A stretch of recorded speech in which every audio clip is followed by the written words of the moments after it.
So in the last module, we checked out the clone stamp tool, and I told you that that was going to be a precursor, that we were going to build on that, and we are going to do so this week with the healing brushes and with the patch tool. I'm going to take on all three of those right here in this one.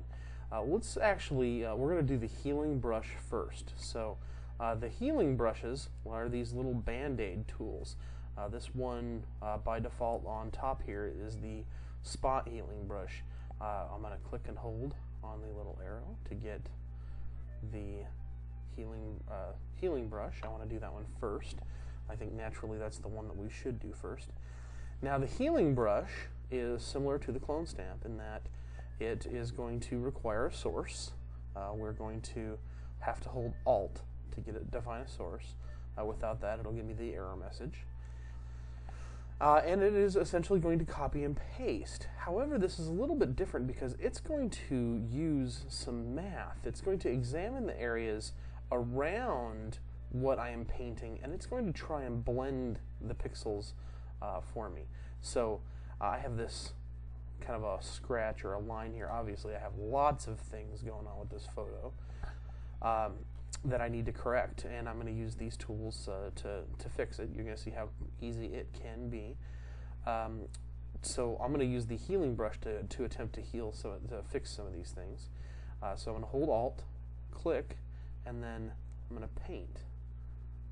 And it's going to think, and you can see that it actually gave me a preview, and the preview didn't look so hot. It actually looked like something was painted there, but then I let go of the mouse button, and it performed a calculation, looked at the pixels in the area, and it blended it for me. Now this is a really fantastic tool. Makes it very easy for me to make corrections, as you can see. Very cool tool. Love that added intelligence, that math. Now, in addition to this, the healing brush, we also have what's called the spot healing brush. And the spot healing brush is going to take it a step further. The spot healing brush does not require a source point. It's just going to simply look at the information around the area that I'm painting in. This black area over here on the left. It's going to look at the area surrounding the pixels, and it's going to just simply calculate and create pixels to fill that area. There are some downfalls to some of these tools. The spot healing brush is incredibly fast, as you can see, but hopefully you're also seeing it can actually make mistakes. You see there, it's actually picking some things up I didn't want it to pick up. So sometimes, if a correction is actually too complicated, you may need to use the spot healing brush, or excuse me, the healing brush as opposed to the spot healing brush, because it gives you more control. And in addition to that, even the healing brush with the source point, that can even have some issues, and you may have to actually go all the way to the clone stamp. And you can see here, I'm concentrating out here on the left area here. I'll hit Control so you can see my cursor a little bit easier.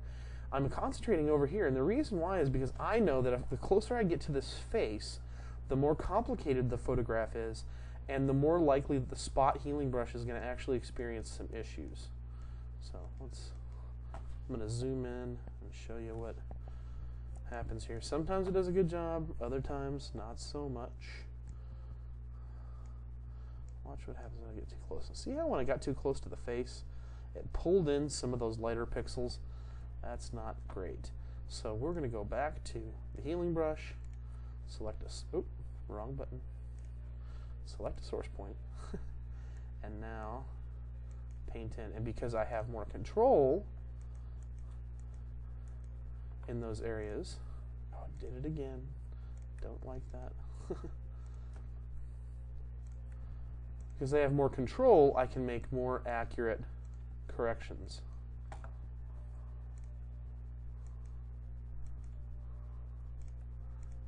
And I probably should be working with a smaller brush, but I want you guys to be able to see what I'm doing here. Now, sometimes it's just not going to matter what I do. You can see I get some patterning here.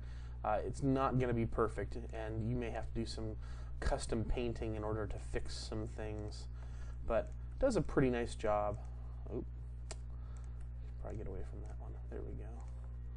So it's nice to work with the healing brush with a little bit more control when we're closer to areas of detail. That didn't work out too well. Source up here, where I have an angle that's similar. There we go. But yeah, I think you're getting the picture now. Now let's work with the patch tool. Now the patch tool is really a fantastic tool. It does some really incredible things. The patch tool is going to allow us to make corrections, and it's going to work in a somewhat irregular fashion. It does have a source point, and the source point is defined either by the selection that you make, like this could be actually my source point, and I could actually drag it to another area here. Oh, actually, I'm sorry, I have it set up for source instead of destination. So I was actually pasting these pixels over those pixels so you can see how I actually repeated that pattern. Not necessarily want to do. You can actually set up for source or destination. I like doing it with the source selected. So what that does is instead of selecting the good pixels and putting them over the bad pixels, you would actually select the pixels that you want to get rid of and move your selection to an area where you don't have an issue. Now, I want you to notice there, that was a pretty complex fix. And that would have been really difficult with some of the other tools that we have.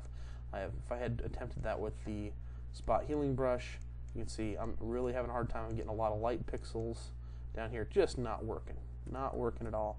And even if I try the healing brush with some source point information, it's going to probably manage it fairly well.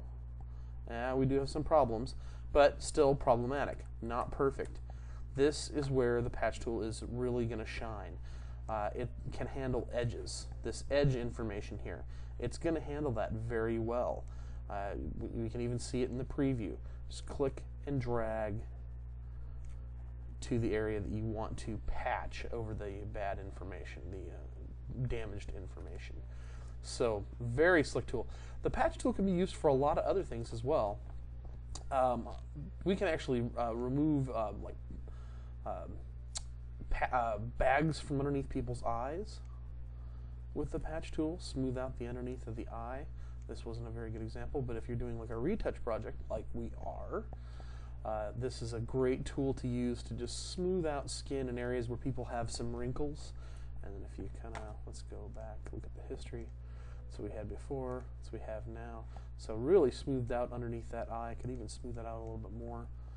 So it's good for taking care of problematic areas of skin, make someone look a little bit younger, like this fella here.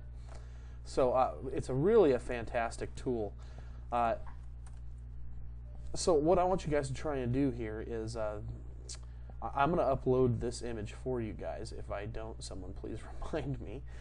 So that you guys can play with this one. But this is also going to be the tool that you're going to use, the set of tools that you're going to use for the retouch as well, and for the restoration later on this semester. These are really great tools. Actually, I'll go do a before and after so you can see what we started with, where we're at now. You can really easily clean up images. Fantastic tools.